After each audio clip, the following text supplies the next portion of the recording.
आणि आता पाहणार आहोत टॉप 9 मोठ्या राजकीय बातम्या। संतोष देशमुखांच्या हत्येसारख्या घटना खपवून घेतल्या जाणार नाही, प्रत्येकावर कारवाई होणार, बीडच्या आष्टीमधून मुख्यमंत्री देवेंद्र फडणवीसांचा इशारा। मुख्यमंत्री देवेंद्र फडणवीस म्हणजे बाहुबली, फडणवीसांशिवाय आम्हाला कुणाकडून अपेक्षा नाही, सुरेश धस यांचं वक्तव्य। मेरे पास देवेंद्र फडणवीस है, धस यांचं वक्तव्य। मला म्हणते तेरे पास क्या है,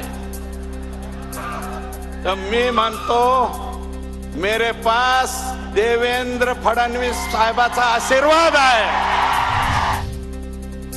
फडणवीसांना बाहुबली म्हणालेले सुरेश धस मला शिवगामी म्हणायचे, त्यामुळे फडणवीसांबद्दल माझ्या मनामध्ये नेहमीच ममत्व भाव।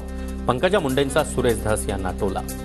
तुमच्याविषयी आदर भावच नेहमी येतो, पण आज ममत्व भाव येतोय, कारण ते तुम्हाला बाहुबली म्हणत आहेत। काही वर्षापूर्वी मला शिवगामिनी म्हणत होते। शिवगामिनी बाहुबलीची आई आहे आणि त्याच्यामुळे मला आज तुम्हाला बघताना वेगळाच भाव आला।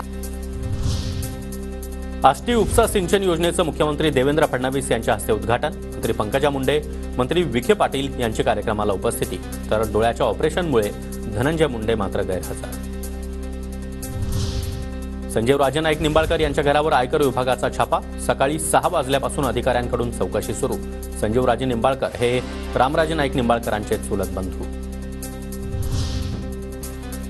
संजीव राजे नाईक निंबाळकरांच्या फलटणमधील निवासस्थानाबाहेर कार्यकर्त्यांची मोठी गर्दी, कारवाई राजकीय हेतूने सुरू असल्याचा कार्यकर्त्यांचा आरोप।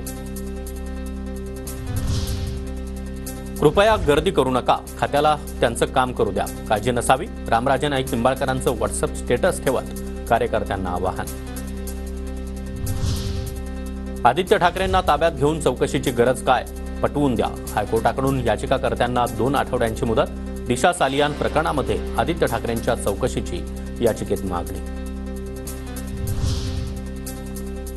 ऑपरेशन टायगरची पूर्व तयारी यशस्वी, येत्या काळामध्ये यशस्वी ऑपरेशन झालेलं दिसेल, मंत्री शंभूराज देसाईंचं सूचक वक्तव्य।